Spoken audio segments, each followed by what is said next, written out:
Hi guys, welcome to the first episode of AI and Everything. So this episode is called AI in the Next Decade, where I'll make 4 bold predictions about how AI will change in the next 10 years or what milestones it'll reach. As we already know, data science and machine learning has transformed the world a lot already, especially in the last 10 years. Everyone's scrambling to find a data scientist or machine learning engineer or someone who just knows statistics to delve deeper into the huge petabytes of data that they have. And this is going to make a big difference in the world. All of us who like this type of thing, we know that there's so much that can be achieved. So the first prediction I'm going to make, and is one that lots of people will probably disagree with, but I think in the next 10 years we're going to have autonomous vehicles. Tesla has been doing a lot of work. Google's been doing work. Elon Musk has made some very, very bold predictions, like in the next 2 years, they're going to have autonomous vehicles. While I think that's maybe a little bit too bold, I think definitely next 5 to 10 years, we're going to have autonomous vehicles.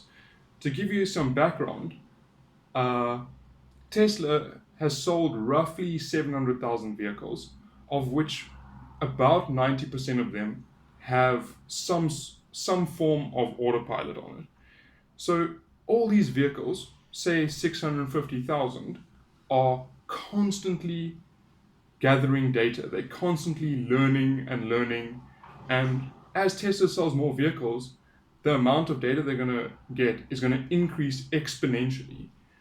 And all this data will be used to train the next version of autopilot. And so I think in the next 10 years, we're going to have autonomous driving just because of the amount of data that they gather on a daily basis.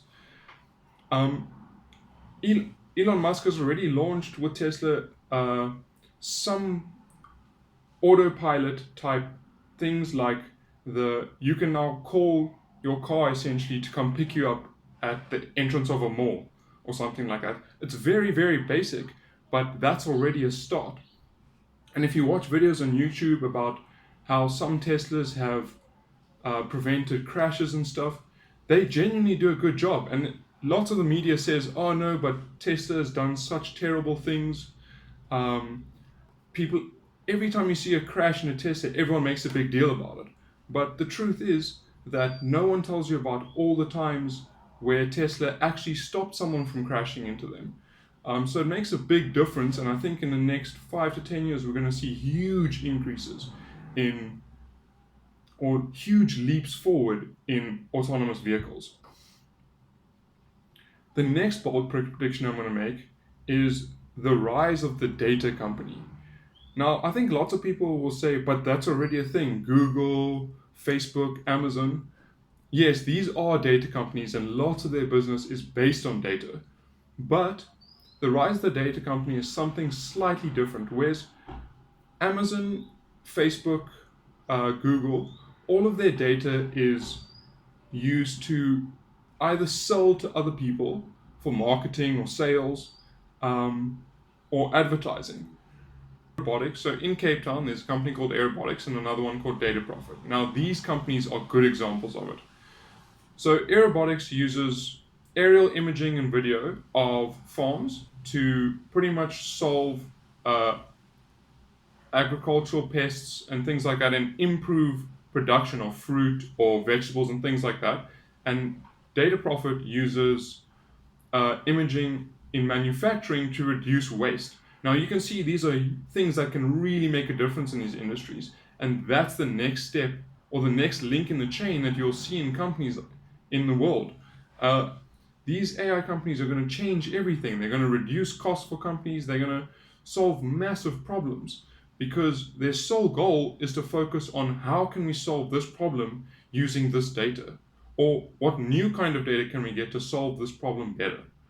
And that's the next step. That's the next company that you're going to see that's going to change everything.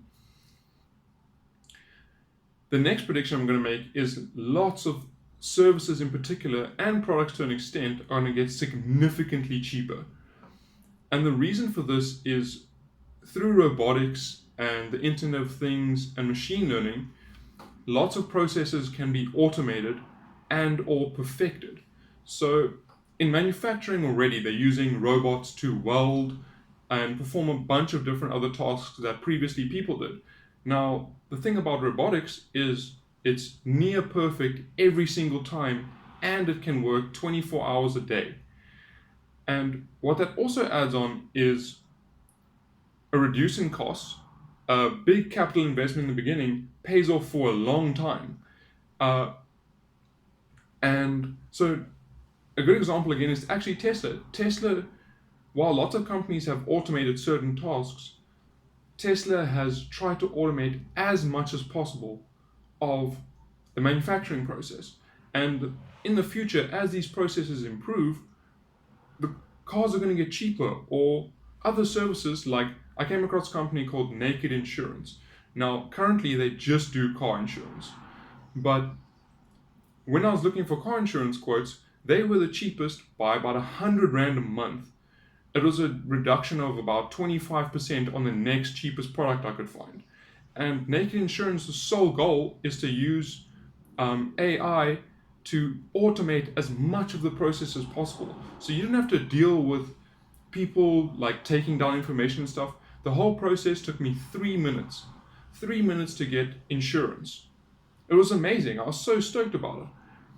So it took me 3 minutes to get my insurance down, and it was about 100 Rand a month cheaper, which makes a massive difference. And these kinds of companies, particularly Naked Insurance, they're going to blow big insurers away because their prices are so cheap and they can move so quickly because they don't have a bunch of people sitting around waiting around for things to happen. Their processes are already set up to make the product better, to make the product incredibly cheap and incredibly efficient, so you don't have to waste your time doing something that you don't really feel like doing in the first place. And that's going to be another big step for companies in the future. You're going to find companies like that that are going to literally take over all industries. And the last prediction I'm going to make, which is something that to an extent has already happened, but it's going to take over, the gaming industry. So in the future, if you like to play games, anything, StarCraft, RimWorld, I'm not very big into gaming, so I don't really know, but anything that has autonomous bots that you can play against, you are not going to be able to beat the AI in gaming anymore.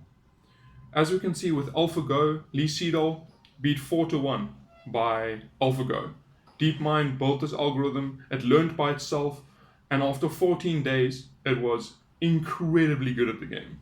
And Lee Sedol, in fact, recently, I don't know if you know this, but Lee Sedol actually retired because he said you can't beat machines. And Go is actually one of the most complicated board games in the world.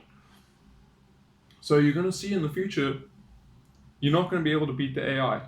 They even, Google DeepMind also did AlphaStar for StarCraft, and it achieved an excellent record.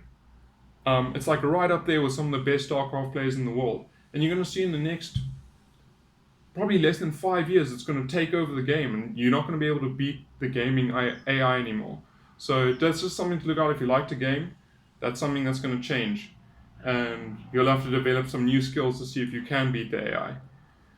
And another example is OpenAI. OpenAI has been doing some great work, specifically in games. And the reason they choose games is because they're very complex. And things like StarCraft or Go, because they're so complex, whatever algorithms they have to use have to take so much into account, and they have to be able to almost plan and learn as they go, change tactics or strategy as the game progresses, which is something that hasn't really happened before now. But that's going to become like mainstream, and the gaming world is going to change because of it. So yeah, thanks for watching the first episode. I hope you enjoyed it. Leave comments below and let me know if there's anything else you'd like me to talk about in the future. Thanks guys, enjoy.